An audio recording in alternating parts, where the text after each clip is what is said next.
बकिया video देखने से पहले वीडियो को लाइक करें, राहम टीवी चैनल को सब्सक्राइब करें और बेल आइकन पर क्लिक करें। शुक्रिया।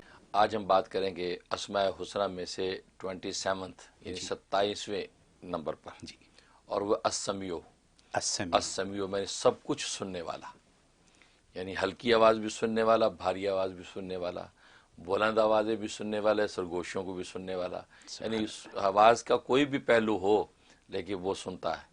यहाँ तक कि हज़रत मूसा अलैहिस्सलाम से अल्लाह तबारक व तआला ने फरमाया कि एक भूरी चींटी जो है काली रात में काले पत्थर पे अगर चलती है तो उसके कदमों की जो आहट है वो भी मैं सुनता हूँ। सुभान अल्लाह। ये अस्समियो।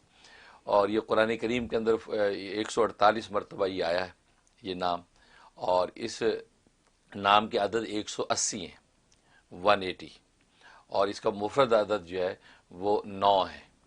गोया कि जब इसका विरद किया जाए तो हर 9 दिन के बाद हो सकता है कि अल्लाह तबारक व तआला की तजल्ली और इस नाम का इजलाल हो। तो ये वो नाम बहुत बाबरकत नाम है। सबसे बड़ा फ़ायदा इसका ये कि अगर मुस्ताजब दावत बनना चाहता है इंसान कि अल्लाह मेरी हर दुआ को कबूल कर लिया करे, और ये एक ऐसा मनसब है कि औलिया कामिलीन आमतौर पर इस मुकाम को हासिल करने की कोशिश करते थे। चुनांचे इमाम आज़म अबू हनीफ़ा रहमतुल्लाह ताला जब पहली मरतबा जो वो हरमैन शरीफैन तशरीफ़ ले गए, और ये बात तय है कि बैतुल्लाह पर जब पहली नज़र पड़े तो जो दुआ मांगी जाए कबूल होती है। तो आपने वहाँ देखती क्या दुआ मांगी, आपने फरमाया कि अल्लाह मुझे मुस्ताजब दावत बना दे, मैं जब भी तुझसे जो मांगा करूँ वो कबूल हो जाया करे। तो गया कि पक्का सर्टिफिकेट मंजूर करवा लिया। तो ये मुस्ताजब दावत होना एक बहुत बड़ा मनसब, और अस्समियो के अंदर बड़ी तासीर है। उसका तरीक़ा ये है कि चाश की नमाज के बाद जो है चाश के 4 नफिल पढ़ ले, 6 नफिल पढ़ ले, या जो है वो 12 नफिल पढ़ ले, 8 पढ़ ले, जो भी तौफीक हो, यानी 2 से ज़्यादा पढ़े, 4 कम से कम 2-2 करके पढ़े। तो चाश की नफिल पढ़ने के बाद 500 मरतबा जो है या समियों का विरद करना है। अव्वल आखिर 11 मरतबा दुरूद इब्राहिमी पढ़ें और 500 मरतबा या समियों, और नियत यही करें कि या अल्लाह मुझे मुस्ताजब दावत बना, तू सब कुछ सुनने वाला है, तो मुझे ऐसा बना दे कि जब भी तुझे मैं अपने फरियाद सुनाऊँ तो तू सुन लिया कर और उसे कबूल कर लिया कर। तो इस नीयत से करे, और 92 डेज़ की नीयत से शुरू कर दे ये, इंशाअल्लाह बहुत जल्दी अल्लाह तबारक व तआला इसकी दुआओं को जो है शर्फ़ कबूल बख्शने लगेंगे। एक फ़ायदा ये। दूसरा फ़ायदा है कि अगर बीमार है, ऐसा बीमार है कि जो वो मुआलिज और डॉक्टर जो बिल्कुल बेबस हो गए, कभी कुछ समझ में नहीं आता, हमारी उसमें रिपोर्ट्स में कुछ नहीं है, लेकिन आदमी ठीक ही नहीं होता, उसके लिए इसमें बड़ी तासीर है कि 700 मरतबा 700 टाइम जो है या समियों का विरद करें। उस मरीज़ के पास बैठ के करें तो बहुत अच्छा है, अगर पास बैठ के नहीं कर सकते तो अपने मुकाम पे बैठ के 2 रकात नमाज हाजत पहले पढ़ें, नफिल हाजत पढ़ने के बाद अब ये या समियो 700 टाइम पढ़ना है। अव्वल आखिर 100 टाइम दुरूद शरीफ पढ़ना है। छोटा दुरूद भी पढ़ सकते हैं, सल्लल्लाहु अलैहि मुहम्मद व आलिहि वसल्लम, ये भी पढ़ सकते हैं। तो ये पढ़ के सिद्क़े दिल के साथ, तवज्जो के साथ तफसीली दुआ कर इस मरीज़ के लिए, और ये पाबंदी के साथ 11 दिन करे। तो 11 दिन के अंदर अल्लाह की रहमत हो जाए तो बहुत अच्छा है, वरना और 11 दिन करे, उसमें भी ना हो तो फिर और 11 दिन ही से करना है, क्योंकि 33 डेज़ के अंदर अल्लाह तबारक व तआला वो जो या तो डॉक्टर्स को सुझा देंगे कि असला मामला है क्या, उसको दवा दारू मिल जाएगा, या ये कि खुद अपनी रहमत से जो है उस मरीज़ को शिफा याब कर देंगे। कितनी बड़ी बात है, ये बहुत ज़बरदस्त नफ़ा है। और तीसरा नफ़ा ये है कि इंसान जो है वो चाहता है कि भाई वो मेरा कोई मुकदमा है या किसी को मेरे को दरख्वास्त देनी है और वो कबूल कर ले, किसी बड़े हाकिम के पास जाना है तो अपनी एप्लीकेशन लेके जाना है तो वो कबूल हो जाए, तो उसका तरीका है कि घर बैठ के जो है अपने नाम की आदत के मुताबिक विरद करे। अगर अपने नाम की आदत पता नहीं तो इस समियों के जो आदत है 180, तो 180 मरतबा जो है इसका विरद करे, और अव्वल आखिर 11 मरतबा दुरूद शरीफ ये पढ़ के जो है अगर एप्लीकेशन फिजिकली उसके पास तो उसके ऊपर दम कर ले, वरना अपने ऊपर दम करे, हाथों पर दम करके चेहरे पे फेर ले, और वो जो भी हाकिम है या जो भी बॉस है या इंटरव्यू लेने वाला उसके पास पहुंच जाए, इंशाअल्लाह उसका काम हो जाएगा। ये इसके अंदर ज़बरदस्त नफ़ा है। और एक फ़ायदा ये है कि या समियों का कि इंसान जो है वो किसी दुश्मन की तरफ से बड़ा सताया हुआ है और दुश्मन बाज ही नहीं आता और हर एंगल से उसको तकलीफ़ पहुँचाता है, और ये इसके बस में नहीं है कि उसको किस किस एंगल से मैं उसको टैकल करूँ, परेशान हो गया।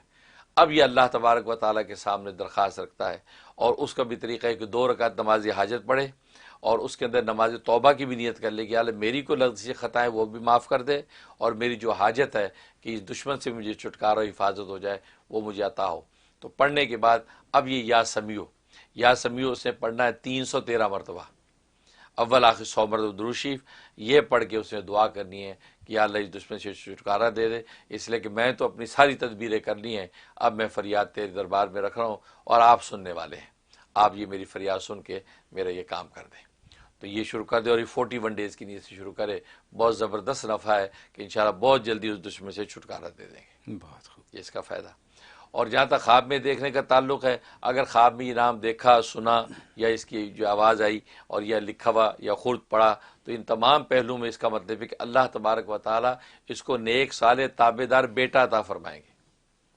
اگر اولاد کا سلسلہ جاری ہے تو نیک صالح بیٹا عطا ہوگا، اگر نہیں تو آگے جو اولاد ہے ان اولادوں میں اللہ تبارک و تعالی کسی بیٹے کو یا بیٹی کو جو ہے اللہ تبارک و تعالی نیک صالح تابع دار بیٹا عطا فرمائیں گے، جس کا دنیا کے اندر نیک نامی پھیلے گی۔ سبحان اللہ، یہ اس کی بشارت ہے۔ بہت خوب۔ حضرت یا سمیع، جی یہ جو آپ نے یہ جو نسخہ بتا دیا ہے صحیح، دنیا کے لیے، یہ روزمرہ کے مسائل ہیں اور تقریباً ہر فیملی کے مسائل ہیں۔ یا تو مقدمات ہیں، دشمنیاں ہیں، باسز ہیں تنگ کرتے ہیں، یا بیماریاں ہیں۔ آپ نے بیماری کا جو حل بتا دیا، اور اگر کوئی اس کو کر لے جیسے آپ نے بتایا تو یہ تو ایک بڑی ایک ایسی چیز ہے کہ جو ہر ایک کی ضرورت ہے۔ ہر فیملی میں بوڑھے بوڑھیاں ہیں جن کے دادیاں، نانیاں، نانا ہیں جن کی ضروریات ہیں، اور آج کل تو جوانوں کو بھی ایسی ایسی بیماریاں ہیں کہ جن کا علاج نہیں ہے اور ڈاکٹروں کو پتہ ہی نہیں چلتا کہ کیا ہو گیا۔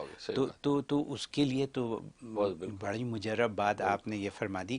مجھے یہ فرما دیں، چاشت آپ نے کہا، چاشت کی نماز ہم جانتے ہیں، لیکن پھر بھی میں چاہوں گا کہ صحیح چاشت کا وقت کیا ہے؟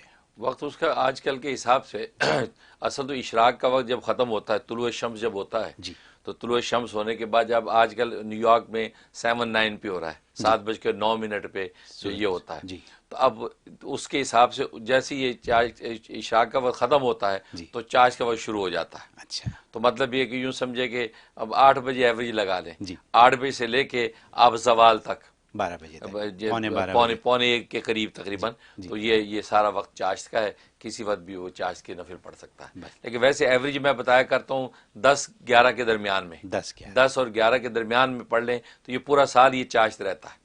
اچھا، 10۔ ہاں، کوئی ایسا وقت نہیں ہے کہ بعض ملکوں میں زوال آ جائے، تو 10 اور 11 کے درمیان کا وقت یہ اچھا وقت ہے، اس وقت میں یہ نفل چاشت کے پڑھ سکتا ہے، 4 رکعت یا 8 رکعت جو بھی توفیق ہو تو بس وہ پڑھیں اور یہ عمل کریں، بالکل۔ بیماری کے لیے بہتر ہے۔ بہت خوب، بہت شکریہ، زبردست بات ہے۔